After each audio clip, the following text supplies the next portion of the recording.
How to love yourself. One of the biggest ways on how to love yourself is making room for things that make you extremely happy and also making the room for sadness to flow. And a lot of us don't like that. When sadness flows, we'll take the happiness and go with it, but make room for sadness to flow. This is an act of self-love that a lot of people don't tap into. And it's important for your growth. So today we're going to talk about how to love yourself.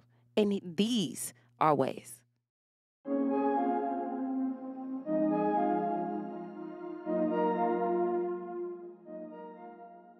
Hello, welcome back to another moment with joy.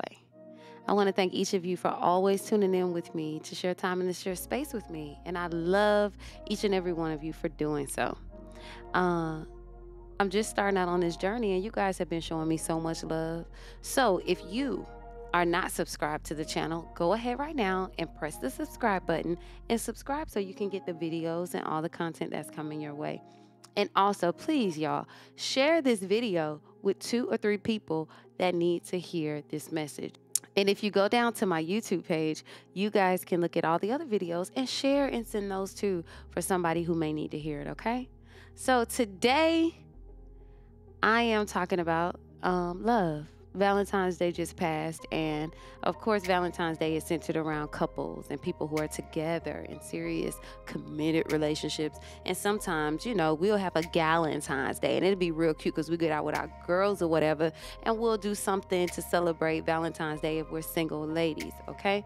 So I want today to not focus on the couple love, but to focus on self-love, which is opposite of self-care, So today we're going to find ways, okay, on how to love yourself. How to love yourself. That's what we're talking about today. So if you've been struggling with it, loving yourself, because I know for a long time, y'all, I thought I loved myself. I really did. And I mean, I was young, but I was like, I love myself. When people used to ask, do you love yourself? Yes, I do. But I really didn't have a good definition for what it meant to love myself. And today I'm going to show you how you can get there. Because we're so good, y'all. We so good at loving other people. We so good at showing up for them when they need it. We know their signals. We know their nuances. We know when they sad. We know when they happy. We know when they hungry. We know when he ain't had such a good day. I need to make sure I take care of that when he get here because he may need a massage. I know his head.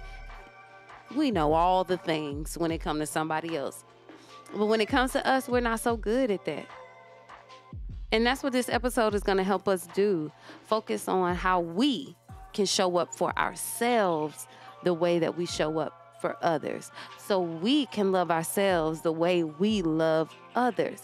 Those same signals, those same nuances, those same lessons that you've been learning based on you loving someone else and wanting to be that for them, we're going to do that. And you're going to be that for you. You're going to be that for you today. Say, I'm going to love myself for real. Not in a fake social media way. I'm going to love myself for real. I'm going to look at myself and I'm going to adore me. Okay? First way, we're going to get into it. The first way is to be intentional. Y'all got to be intentional about this love thing when it comes to you. Because I feel like loving others comes naturally. I do. It's just like what it is. And loving ourselves is something that we practice last, unfortunately. Because I know for me, I thought it was something that was just supposed to be. Like you just naturally love yourself. That's not something you got to work on because it's you. I don't have to work on this, but that's a lie. You do. You have to learn you. Okay? Being intentional allows you the space to wake up every single day and say, today I'm loving on me. And being intentional puts you in the place of, I'm not going to forget this. This is a priority. This is on my list of things to do along with my job, taking care of the kids, me being intentional about loving me today is on my list of things to do. Okay? I can remember when I first started my journey of loving myself. This is a lesson, and all the things that I'm talking about today were things that helped me find the love for me. So hopefully that these ways help you. So my mom, shout out to my mom, Nadia. Yes. When I wanted to become, the day that I chose to become intentional about loving me, I called her. But the days before that, I knew for a fact the day that I called her and said, I want to start this journey of self-discovery, self-love, self-care, I knew when I called her that my life would change. So I made sure when I made the call that I was ready. Because discipline has to happen after you make that call. And I had to say, Joy, okay, you gonna call her and she's gonna give you the way to you. And that's exactly what she did. And the lesson that we did that day was mirror work, y'all. I was intentional about loving myself, and she gave me an intentional assignment, an intentional homework. And that was to sit in front of the mirror naked. And when I say naked, you can have your clothes on, but I mean naked as in 100% you. All of you. Flaws and all. And if you have to stand there with no clothes on, please do. It's a dope exercise. And the first day, you may not get it. It's going to be really weird to look at yourself for 5 minutes in that mirror and just sit there and look at yourself. But it helps you look at who you're trying to love.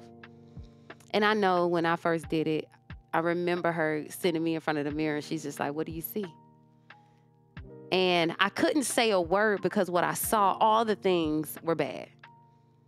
And she said, whatever you see, say it.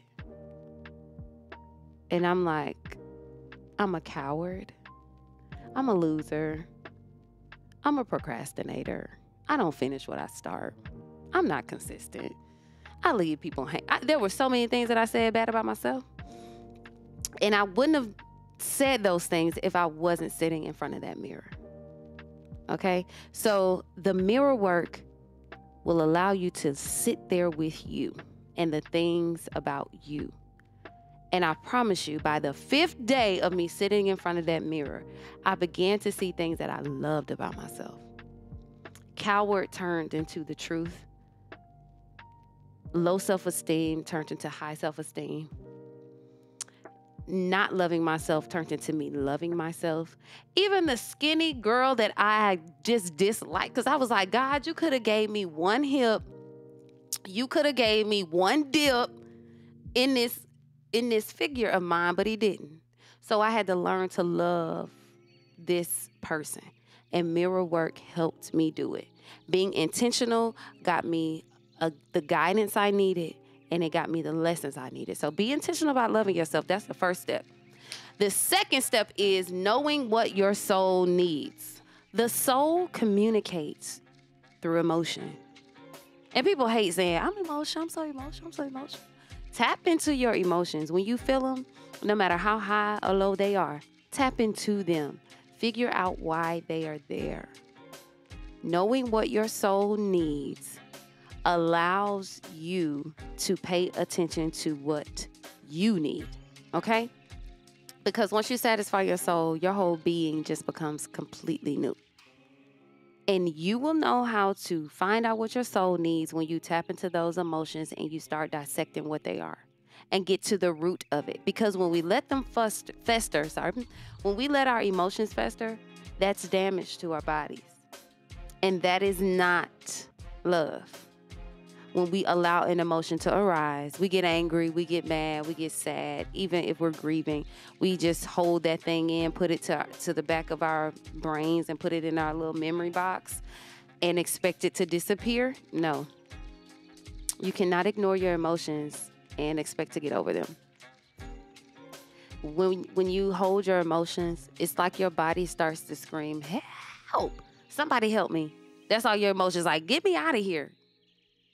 So pay attention and know what your soul needs. Loving you means paying attention when you are talking to you. Loving you is paying attention to you when you're talking to you. And your emotions are you talking to you, baby. So listen up, pay attention, and get what your soul needs. And when you get what you need, that's love. And especially when you give it to you, that's some good love. That's some good love, okay? 3, how to love yourself. Use your love languages on you. Do not wait for someone to show up for you in the way that you can show it for yourself. Do not wait for that, okay? Start with you. If your love language is words of affirmation, if you know you need to hear how beautiful you are, you know that you need for someone to celebrate you in a way. If you do some work and you need to hear your person say, that is absolutely amazing and phenomenal, and that's your love language, start doing it for yourself.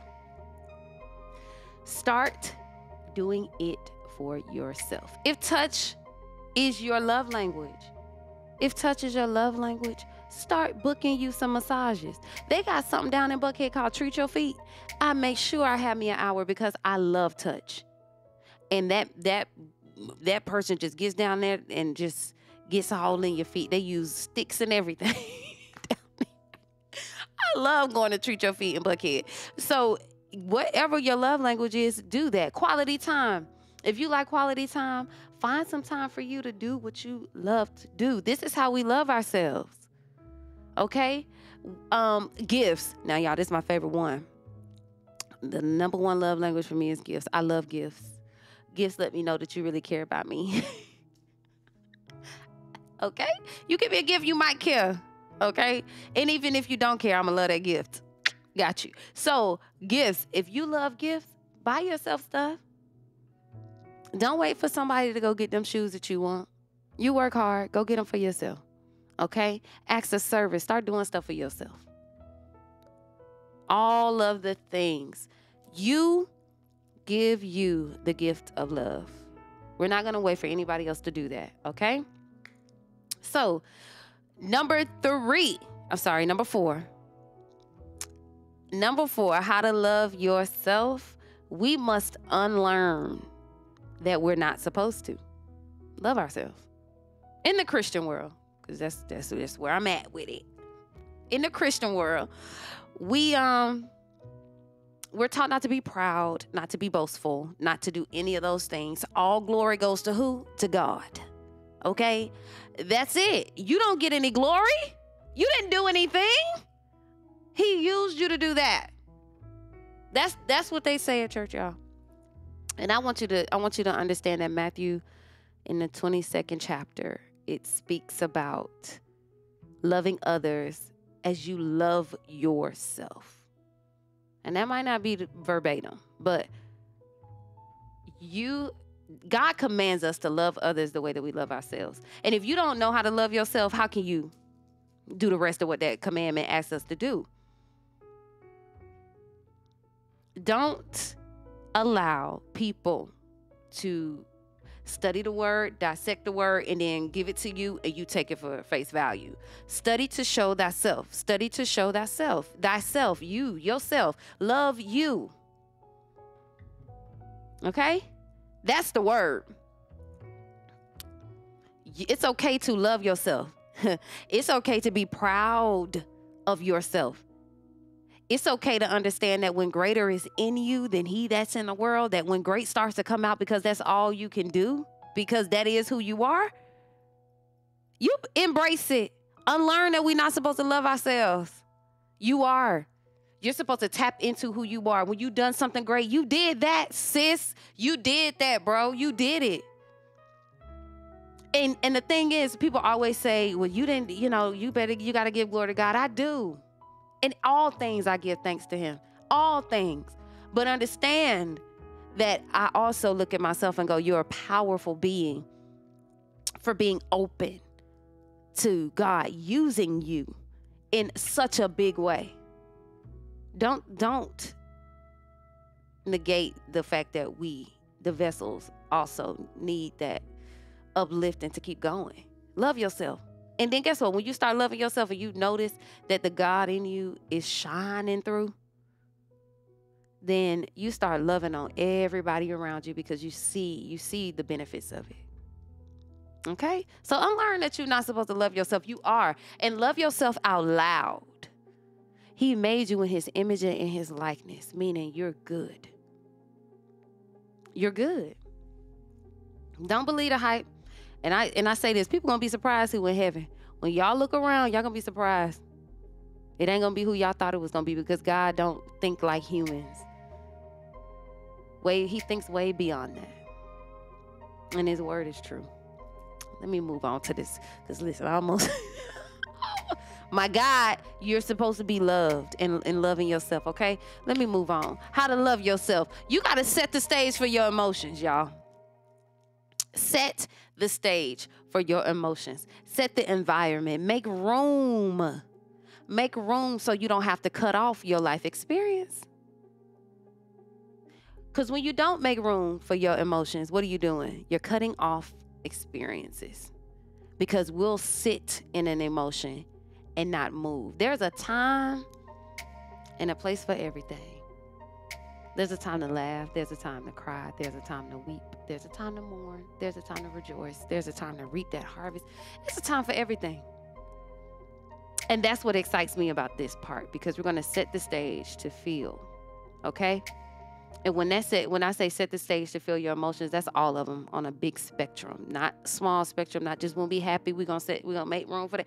Nope. We're going to make time to feel. Okay? So you do not cut off your life experiences. Why do I need to make time to feel, Joy? Why?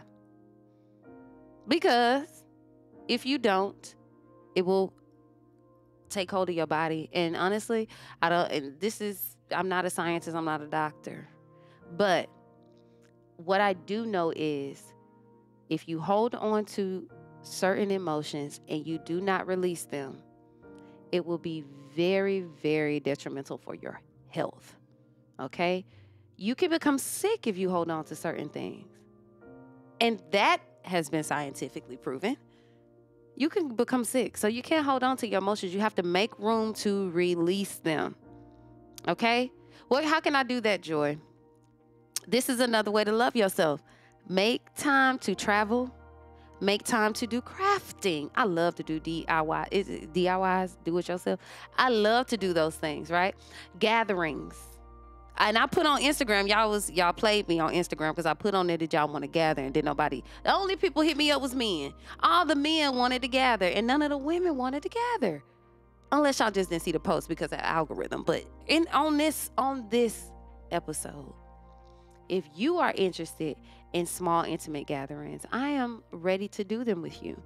And I need you guys to go to my website, creativeenergy.life, and send me an email. Subscribe, y'all, so I can know who wants to come to these gatherings so we can start meeting up and healing together in one place. And this is what it looks like to make time to feel.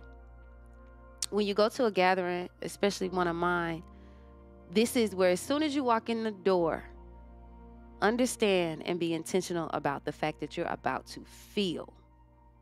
You're about to feel everything. And in that space, it is okay to feel. So if you are interested in healing amongst women in a small gathering, hit me up, okay? So yes, that is making time and I make sure in my own personal life that I go to gatherings at least once or twice a year, because I love being around women where I could just lay back, meditate, breathe, and get the love and support that I need from sisterhood. And that is important to make time for that, okay? Do not put a cap on what makes you happy. Don't put a cap on it, because I'm extra. When I'm with my friends and I'm excited, I am extra to they have to go 3 much, and then when I see their 3 fingers go up, that means I'm doing too much.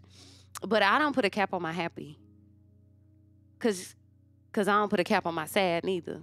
I be in that mug. I be in a rut, okay, and I stay low in it. Like I be underneath the covers, underneath depression, like. And so when I feel happy, I feel like I shouldn't put a cap on that either. And neither should you. Don't put a cap on it. Do the things that make you squeal. The things that make you excited.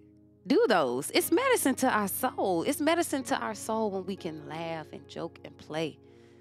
You know what I'm saying? So make room to feel that. Make room, make room, make room. The next way to love yourself in this make room space is make room to cry. And gatherings do that too for me. I know when I get around my sisters, they're going to say something that's going to open up my heart, and just everything is going to, the issues that are on there are going to flood. Everything that's heavy is going to drop off. And crying is that for me. I'm not a crier. I don't cry often. But when I do, 9 times out of 10, if I'm gonna cry, I'm probably gonna take that moment to just think about all the things that make me cry, and I'm gonna get it all out in one setting, which isn't always healthy, but I'm just being honest with y'all. So making that time to cry is important. I have a hard time, and I'm still working on that one myself, making time to let things go. Because my busy schedule, I can hold on to something for quite some time, especially if I'm working, where I don't have time to deal with that right now. And I know a lot of us say that. I don't have time to deal with that right now because I have to create this, and that stunts my creativity, or I can't think. We have to make time to do that. Set the stage to grieve. Set the stage to grieve, my friend. You are human. You are not a machine. You are human. You are a spiritual being living in this physical world. You need to cry. You need to express your sadness for that bad relationship. You need to express your sadness for the loved one that graduated to the higher levels. You need to create space for the sadness of not meeting that goal, or that business deal that didn't go through and you felt real good about it. You need to cry and feel. Okay? I remember one time, during my transitions is normally my cry time. When God is taking me from strong to stronger, I have a lot of push there. And my cry is normally in the shower, because I can not let someone in on the spectrum of emotions that I'm feeling, because a lot of us don't like for people to see that. And I get in the shower, y'all, and I turn on some music, and this is you setting the stage for your emotions. You get in there, and I make sure that it's always gospel when I need to cry. Let me tell y'all something. I'm always going to listen to some worship music when I need to cry. Because when you open up your soul in that way, make sure you're opening up your spirit in a place where it's safe, and God is mine. That's my safe place, especially when I'm that vulnerable.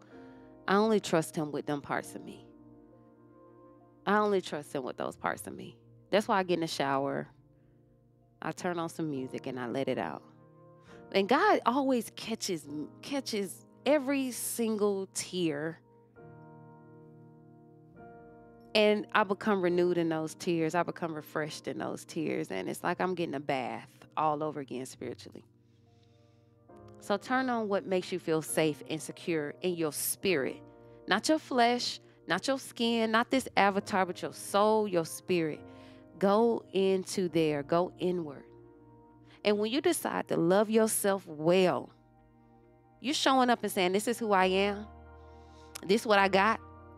And this is what I need to express what I feel. This is what brings me joy. This is what brings me sadness.